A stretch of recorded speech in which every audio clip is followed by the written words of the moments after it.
So आता मार्केटमध्ये भरपूर मोठे मोठे ब्रँड्स आहेत आणि छोटे छोटे ब्रँड्स पण आहेत. आता प्रत्येक घरामध्ये घरगुती सोनार असतो, जसं घरगुती डॉक्टर असतो त्याप्रमाणे.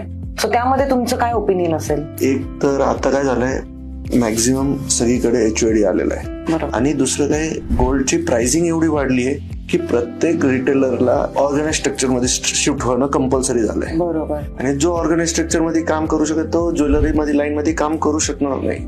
अच्छा. आता ही स्ट्रक्चर झालेली आहे. आणि दुसरी गोष्ट काय की आपण आता लोकल मार्केटमध्ये गेलो किंवा तुमचे जिथे रिलेशन असेल, तो तुम्हाला सर्व्हिस देणार तेवढं ब्रँडेड ज्वेलर्स देऊ शकणार नाही. बर. हा, जे सर्व्हिसची क्वालिटी आहे हा. ते लई फरक पडते. हो का? आता तुम्ही जो हक्काचा ज्वेलर्स आहे त्याला दोन गोष्ट हक्काने सांगू शकता. ब्रँडेड मध्ये तो प्रॉब्लेम होतोच. आणि बरं. ब्रँडेडची बायबॅक पॉलिसीज म्हणजे तुम्हाला सोनं विकून एनकॅश करायचे असेल ते सगळ्या पॉलिसीमध्ये पण लई त्रास होतो. अच्छा. हा. सो तुम्ही तुमच्याकडून ब्रँड्स कडे गेलं पाहिजे की मग लोकल कडे? तुमचं काय असेल त्यावरती? त्यात मी एकदम पर्टेनिंग व्ह्यू देऊ शकत नाही. पण माझं मत आहे की नॉर्मल ज्वेलर्स पण जिथे तुमचं रिलेशन चांगलं असेल तो तुम्हाला बेस्ट सर्व्हिसेस देणार. अच्छा. कारण त्याचं पर्सनल लक्ष असतो गोष्टीला. बरोबर.